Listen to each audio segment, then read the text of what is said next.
Okay, part 3 of my Philco shadow meter radio. What I've been doing is mainly replacing wiring. I've never had to replace so much wiring on a radio. Nearly all of it.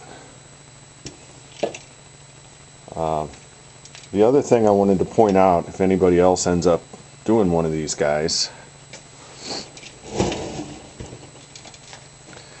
is that there are capacitors way up in here behind all these coils and transformers that have to be replaced, and I could not find any way to get at them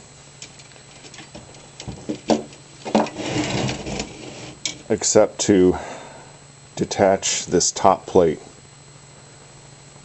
and that is a real pain in the butt. You have to clip, there's 6 wires connecting the variable capacitors, 1, 2, 3, and 4, 5, and 6. And you have to disconnect all those. And then there are additional connections underneath that are very short. So you're stuck having to, you have to remove all the screws for this, disconnect these 6, and then you have to pry this up until you can just get in there and clip a few more, and man is it a job. So I recommend, if anybody needs to do that, just you got to go ahead and commit to really pulling the thing apart. Get under there, take lots of pictures, get everything labeled. Don't try to do it a little bit at a time. I thought I was going to be able to just get this open enough to access them through the top, through a crack. No way. Has to come apart. Ran into a few problems with wiring, which John helped me out with one of them, and the Antique Radio Forum, those guys helped me out, so I think I've got all that sorted. It's just about ready to test. This radio uses a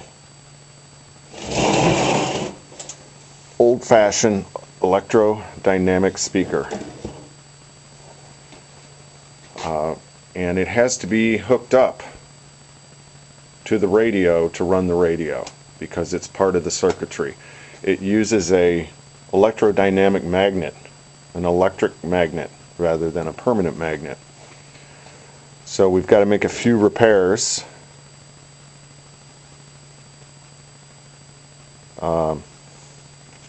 It's delicate, but I think it's still going to be good. We're going to use tacky glue, a little trick that I picked up from a guy named on YouTube. He's called Banderson TV, and he's really good with these videos. And has a technique of using tacky glue to make repairs on these speakers. And man, I never would have thought of it myself, but that tacky glue is like it's made for repairing speakers. It's really great, and I appreciate him posting that trick. So I'll try to show you a little bit of that